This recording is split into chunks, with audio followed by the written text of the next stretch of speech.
तो चलो बाळको આપણે કોલ ઓફ હેઝ પાર્ટનું આપણે વાંચન કરીએ તે પહેલાં આપણે તેના સ્પેલિંગોની ચર્ચા કરી લઈએ। ડાર્લિંગનો મતલબ થાય છે પ્રિય અથવા વાલું। ડેવિલ એટલે રાક્ષસ। ડિસઅપિયર એટલે નાસી જવું અથવા અદૃશ્ય થવું। ટુ કેરેસ એટલે પંપાળવું। ફર એટલે પ્રાણીની રૂંવાટી। ટુ અપિયર એટલે હાજર થવું અથવા દેખાવું। અન્ડરસ્ટેન્ડિંગ એટલે સમજ। ટુ અકંપની એટલે એની સાથે રહેવું અથવા એની સાથ આપવો। ટુ ડેવલપ એટલે વિકસાવવું અથવા ખીલવું। એટ્રેક્શન એટલે આકર્ષણ। ટેન્ડર એટલે નાજુક અથવા કોમળ। રિફ્રેશિંગ એટલે તાજું કરનાર, તાજગી ભર્યું। જેર્ક એટલે ઝટકો અથવા આંચકો। ગ્રેજ્યુઅલ એટલે ધીમે ધીમે। એપેટાઇટ એટલે ભૂખ। ટુ સ્ટેર એટલે એક ટસે જોવું। ટુ સેન્સ એટલે સમજવું, જાણવું। પેસેજ એટલે જવાનો માર્ગ। પછી ફ્રીડમ એટલે સ્વતંત્રતા, મુક્તિ। હોરિઝન એટલે ક્ષિતિજ। વન્ડર એટલે નવાઈ, વિસ્મય। સેપરેશન એટલે વિખવટા પડવું। પ્રિઝન એટલે જેલ। સ્ટીલનેસ એટલે ગાઢ અથવા નીરવ શાંતિ। ડિસ્ટન્ટ એટલે દૂર આવેલું। ટુ સ્ટ્રાઇક એટલે ની સાથે અથડાવું। ફરોશન એટલે વિકરાળ। ફર્મ એટલે સ્થિર, સજ્જડ। સાયલેન્ટલી એટલે જરાક, થોડું, સ્લાઇટલી। પછી બેન્ટ એટલે નમવું। ક્રુઅલ એટલે ક્રૂર। એનિમી એટલે શત્રુ, દુશ્મન। ફેન્ટ એટલે ઝાખું। ડેવોર એટલે ખાઈ જવું। ડિબેટ એટલે વાદ વિવાદ કરવો, ચર્ચા કરવી। ડિક્લેર એટલે જાહેર કરવું, જણાવવું। વાઇસ એટલે સમજદાર, ડાપણવાળું। તો ચાલો આપણે હવે કોલ ઓફ હિલ્સ વાળા પાઠ તરફ આગળ વધીએ। ચલો હવે પાઠ જોઈએ। હે અબુ મિયા એટલે કે ઓ અબુ મિયા, લુકિંગ સેડ આજે ઉદાસ લાગો છો તમે। Why are you sitting alone today કે આજે તમે કેમ એકલા બેઠા છો। Where is your darling Kalua તમારી વાલી કલુઆ ક્યાં છે। કલુઆ બકરી હતી, જેનું બકરીનું નામ હતું। એમ ગોવિંદા વોઝ વોરીડ ગોવિંદને ચિંતા થઈ। Perhaps I have lost her કદાચ હું તેને ખોઈ બેઠો છું। I have seen her footprint આ કોણ બોલે છે? Abu Chacha. I have seen her footprints going up to hill મેં તેના પગલાંની છાપને ટેકરી ઉપર જતા જોઈ છે। That devil must have killed her પેલા રાક્ષસે તેને મારી જ નાખી હશે। Poor Abu Khan was almost in tears બિચારા અબુ ખાન લગભગ લડવા લાગ્યા।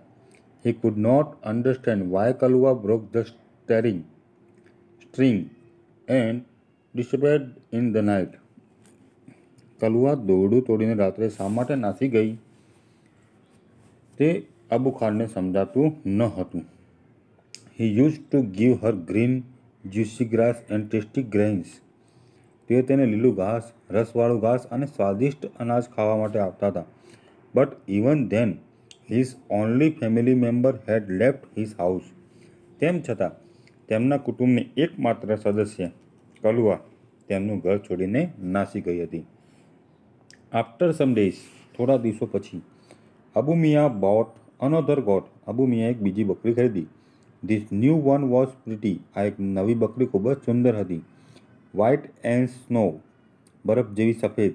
હેડ ટુ લિટલ હોર્ન્સ એટલે બે નાના શિંગડા।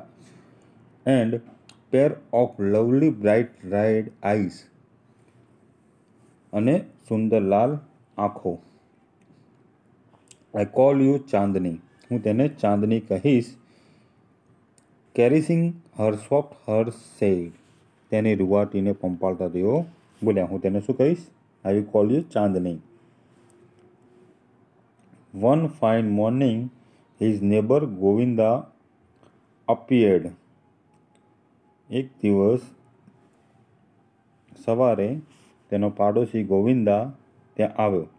હી saw Abu Miya talking to his only family member તેણે અબુ મિયાને તેના કુટુંબની એકમાત્ર સદસ્ય સાથે વાત કરતા જોયા। જો આ અબુ મિયા છે, આ તેની એકમાત્ર સદસ્ય પેલી નવી રહેલી બકરી છે। Hey Abu Chacha you look happy and healthy અરે અબુ ચાચા તમે તો ખુશ અને સ્વસ્થ લાગો છો। હાઉસ લાઇટ નાઉ હવે કેમ છો તમે? તો અબુ ચાચા શું કહે? I am the happiest person Govinda હું ખૂબ જ સુખી વ્યક્તિ છું Govind. Chandni has brought new life to me. ચાંદનીએ મને નવું જીવન આપ્યું છે. She loves me a lot. તે મને ખૂબ જ પ્રેમ કરે છે. And even I can't live without her. અને હું પણ તેના વગર જીવી શકતો નથી. Abu Chacha was beaming with joy. Abu ચાચાનો ચહેરો આનંદથી ચમકતો હતો. But what were you telling her. પણ તમે તેને શું કહેતા હતા? I saw you talking with your darling. તમે તમારી વાલી સાથે કંઈ વાતો કરતા મેં તેમને જોયા છે. તો અબુ ચાચા શું કહે છે? Oh yes, I was telling her story of Kalua's. અરે હા, હું તેને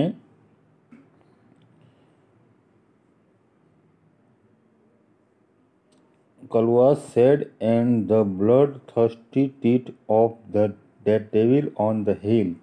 હા, હું તેને ટેકરી પર પેલા લોહી તરસ્યા જે રાક્ષસ હતા ને એના મોઢે કલવાના દુઃખની અંતની વાત કરી રહ્યો હતો.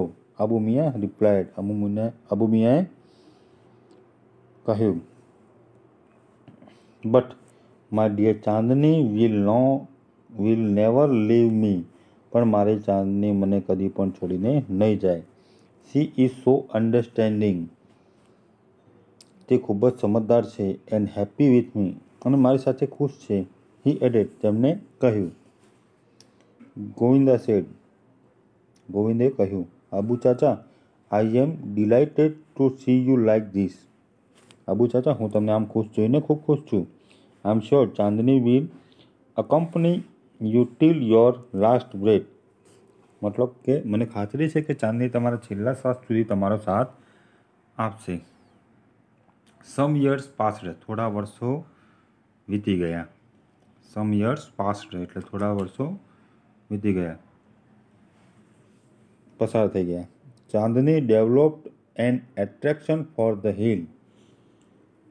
ચાંદનીને ટેકરીનું આકર્ષણ થવા લાગ્યું.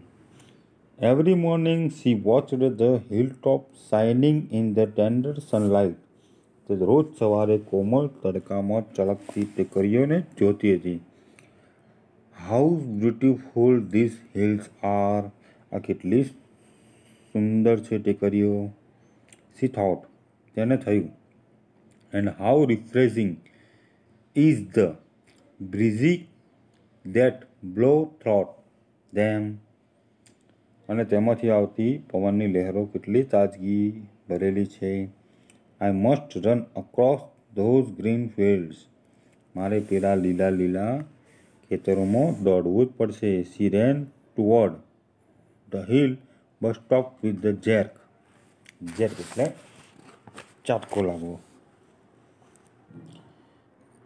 તે ટેકરી તરફ દોડી ખરા, પણ એક જ ઝાટકા સાથે થોભી ગઈ. ધેર વોઝ અ રોપ. રોપ એટલે દોરડી. અરાઉન્ડ હર નેક. તેના ગળા ઉપર એક દોરડી બાંધેલી હતી. શી હેટેડ ઇટ મોસ્ટ. તેને ત્યાં જરાય ગમતું ન હતું. Gradually Chandni stopped eating the green grass and tasty grains. ધીમે ધીમે ચાંદનીએ લીલું ઘાસ અને સ્વાદિષ્ટ અનાજ ખાવાનું બંધ કર્યું. Even she lost interest in Abu Khan stories. તેને અબુ ખાનની વાર્તાઓમાં પણ હવે રસ ન હતો. She lost her appetite grew very thin. તે ભૂખી મરી ગઈ અને તે દુબળી થઈ ગઈ હતી. She started moodlessly at the hills bathing in the sunlight or playing with the clouds. તે ઉદાસ થઈને તડકામાં નહાતી હતી અને વાદળો સાથે રમતી રમતી ટેકરી તરફ એકીટસે જોઈ રહેતી. Abu Khan could sense what was happening to his dear Chandni. તેમની વાલી ચાંદનીને શું થઈ રહ્યું છે તે અબુ ખાન સમજી ગયા હતા. He pushed her into the small hut and shut the door. તેમણે એક નાની ઝૂંપડીમાં ધક્કો મારીને બારણું બંધ કરી દીધું. But forgot to close the small window at back. પણ તેઓ પાછળની નાની બારી બંધ કરવાનું ભૂલી ગયા. The same night Chandni made the window her passage from freedom. The same night, Chandni made the window her passage from freedom. Passage એટલે જવાનો માર્ગ, સ્વતંત્રતાનો જવાનો માર્ગ. When Chandni reached the hilltop, the big yellow sun was rising in the horizon. તે જ રાત્રે ચાંદની તે બારીને પોતાની મુક્તિનો માર્ગ બનાવ્યો. જ્યારે ચાંદની ટેકરીની ટોચ ઉપર પહોંચી ત્યારે ક્ષિતિજ ઉપર મોટા પીળો સૂર્ય ઉગી રહ્યો હતો. She was overflowing with joy and wonder. તેનું મન આનંદ અને વિસ્મયથી છલકતું હતું. The green grass under her feet became golden yellow. તેના પગ નીચે જે લીલું ઘાસ હતું તે તડકામાં ચળકતું ચળકતું પીળું થઈ ગયું હતું. The wind sang an endless song of welcome. અને પવન એક અનંત સ્વાગત ગીત ગાઈ રહ્યો હતો. Chandni felt as if she were meeting her mother after years of separation. ચાંદનીને શું લાગ્યું કે તે વર્ષોથી વિખૂટી પડેલી ગયેલી તેની માતાને મળી ગઈ છે. How different all this was from Abu Khan's prison house. Prison એટલે જેલ. આબુ ખાનના જેલ જેવા ઘરથી આ બધું કેટલું જુદું હતું. That day she jumped and played and ate all around. તે દિવસે તે ચોમેર એટલે ચારે બાજુ કૂદી, રમી અને ખાધું. She was on the top of the world. તે ખૂબ જ ખુશ હતી. ટોપ ઓફ ધ વર્લ્ડ એટલે ખૂબ ખુશ હોવું. It was the happiest day in the Chandni's life. તે ચાંદનીનો સૌથી સારો દિવસ હતો. The sun disappeared behind the hills. સૂર્ય ટેકરીની પાછળ અદૃશ્ય થઈ ગયો. Soon the darkness covered the grass. થોડી વારનો grass, the flowers and trees. થોડી વારમાં ઘાસ, ફૂલો અને વૃક્ષો પર પણ અંધકાર છવાઈ ગયો. The wind stopped blowing. પવન ફૂંકાતો પણ બંધ થઈ ગયો. There was stillness all around. ચારે બાજુ stillness એટલે શાંતિ છવાઈ ગઈ. An owl hooted from the hole. બખોલમાંથી એક ઘોર બોલ્યું. ચાંદની felt scared. Scared એટલે ડરવું. ચાંદનીને ડર લાગવા લાગ્યો. The full moon rose in the distant sky. દૂર આકાશમાં પૂનમનો ચંદ્ર ઉગ્યો.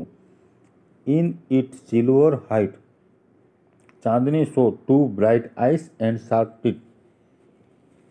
તેની ચાંદનીએ બે ચમકતી આંખો અને તીક્ષ્ણ દાંત જોયા. કોના હશે? હા, વરુના. કોના? વરુના. જે રાક્ષસ હતો ને તે વરુ, લોહીનો ભૂખ્યો વરુ, એના દાંત તેને જોયા અને આંખો જોઈ. આ છે ચાંદની અને આ છે વરુ. બરાબર, બંને જણા ઝઘડી રહ્યા છે. આ છે ચાંદની, આ છે વરુ. બંને જણા ઝઘડી રહ્યા છે. જે બે આંખો અને જે બે તીક્ષ્ણ દાંત તેને જોયા છે એ મૂવિંગ સ્લોલી ટુવર્ડ હર, તેની તરફ આવતા તેને જોયા. The devil was not in hurry. મતલબ કે જે રાક્ષસ હતો તેને ઉતાવળ ન હતી.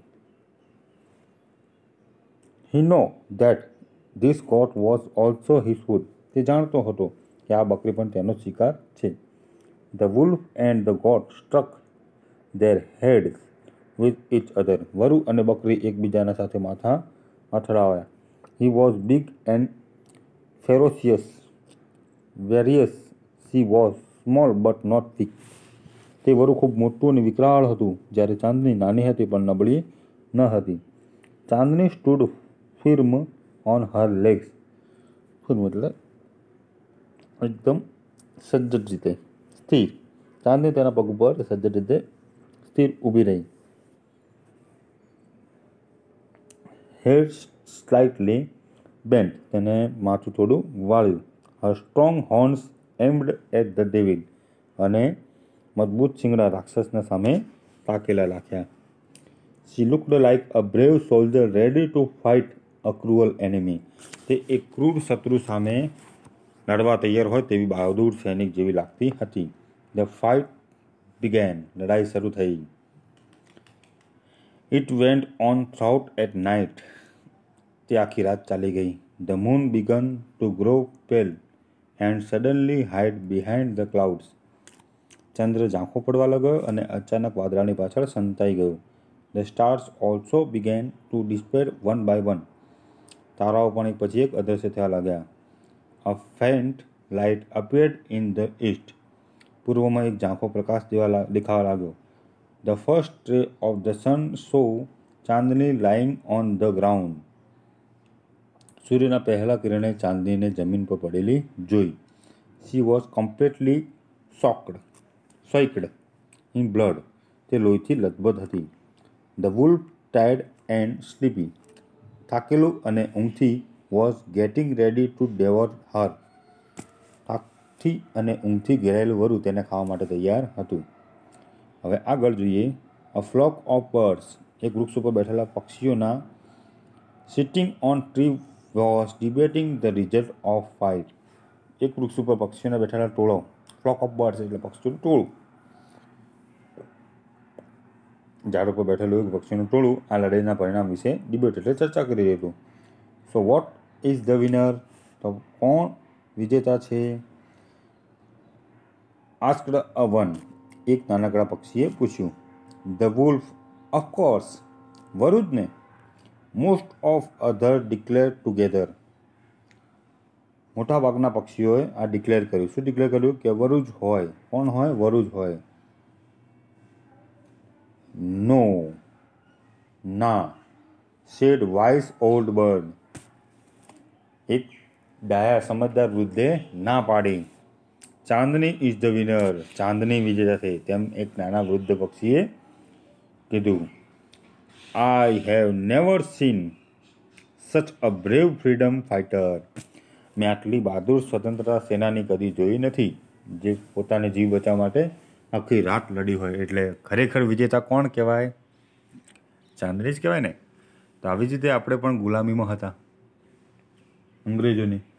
ગાંધીજી, સરદાર વલ્લભભાઈ પટેલ, ભગતસિંહ, ચંદ્રશેખર આઝાદ વગેરે લોકોએ આપણને આઝાદી અપાવી. નહીંતર આજે પણ આપણે અંગ્રેજોના ત્યાં કામ જ કરતા હોત. એટલે આપણે અંગ્રેજોની ગુલામીમાંથી મુક્ત થયા. એટલે મુક્ત થયા પછી આપણે સ્વતંત્ર રીતે આપણે જે કરવું તે કરી શકીએ છીએ ને. બાકી તો પછી ગુલામ એટલે કે કોઈ કે એમ જ કરવાનું. તો આ પાઠ ઉપરથી આપણને સ્વતંત્રતા, જે પોતાના મનનું કરી શકે એ રીતનું આ મોરલ સ્ટોરી હતી. તો ચાલો આગળ હવે બધું જે છે ગ્લોસરી, વોકેબલરી એ બધું તમારે જાતે ઘરે પૂરી દેવાનું છે. ઓકે, ત્યાર સુધી તમે બધા પોતાનું ધ્યાન રાખજો. જય હિન્દ.